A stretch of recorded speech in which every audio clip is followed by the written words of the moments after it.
દૂધના દોરાથી થતા અકસ્માતો અટકાવવા માટે રાજ્યસભાના સાંસદ મયંકભાઈ નાયક દ્વારા એક અનોખી અને પ્રશંસનીય અભિયાન શરૂ કરવામાં આવ્યું છે।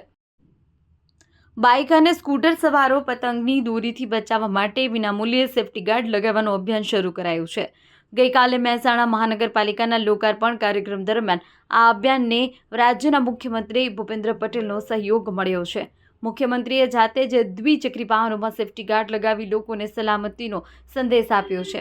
ઉત્તરાયણ પર્વ દરમિયાન પતંગની દોરીથી દ્વિચક્રી વાહન ચાલકોને ગંભીર ઇજાઓ અને અકસ્માત અટકાવવા માટે રાજ્યસભાના સાંસદ મયંકભાઈ નાયક દ્વારા અનોખું જનહિતકારી અભિયાન શરૂ કરવામાં આવ્યું છે।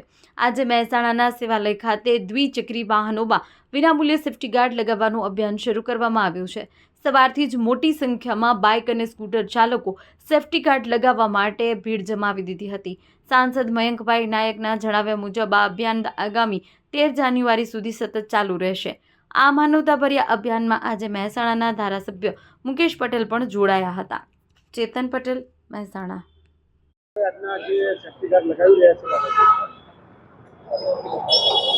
14મી જાન્યુઆરીએ ઉત્તરાયણના તહેવારે ગુજરાતની અંદર પતંગ ઉડાડવાનો એક મોટો અવસર હોય છે અને આ તહેવાર નિમિત્તે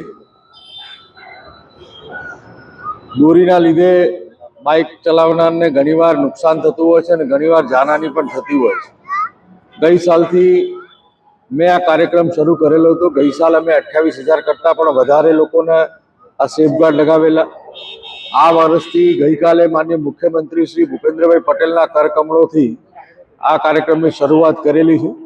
અમારી સેવાલય પરિવાર ટીમ દ્વારા આખો કાર્યક્રમ લઈ અને વધુમાં વધુ લોકોના સેફગાર્ડ લગાવી અને ઉત્તરાયણના દોરીના લીધે કોઈને નુકસાન ના થાય એ માટેનો અમારો પ્રયત્ન છે।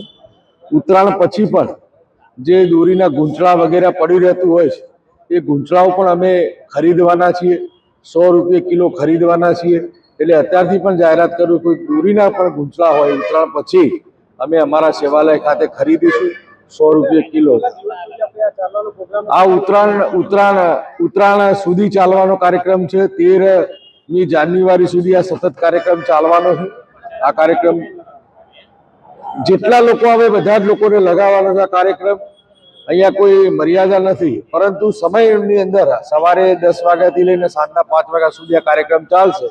સતત 13 દિવસ સુધી આ કાર્યક્રમ ચાલવાનો છે અને ગઈ સાલ પણ અમે લગાવેલા, આ સાલ પણ લગાવી લઈશું ને આપના માધ્યમથી ગુજરાતના બધા જ લોકો આ પ્રકારના સેફગાર્ડ લગાવવાના કાર્યમાં જોડાય, જેથી કરીને ગુજરાતના નાગરિકોનું જીવન બચાવવાનો પ્રયત્ન થઈ શકે છે।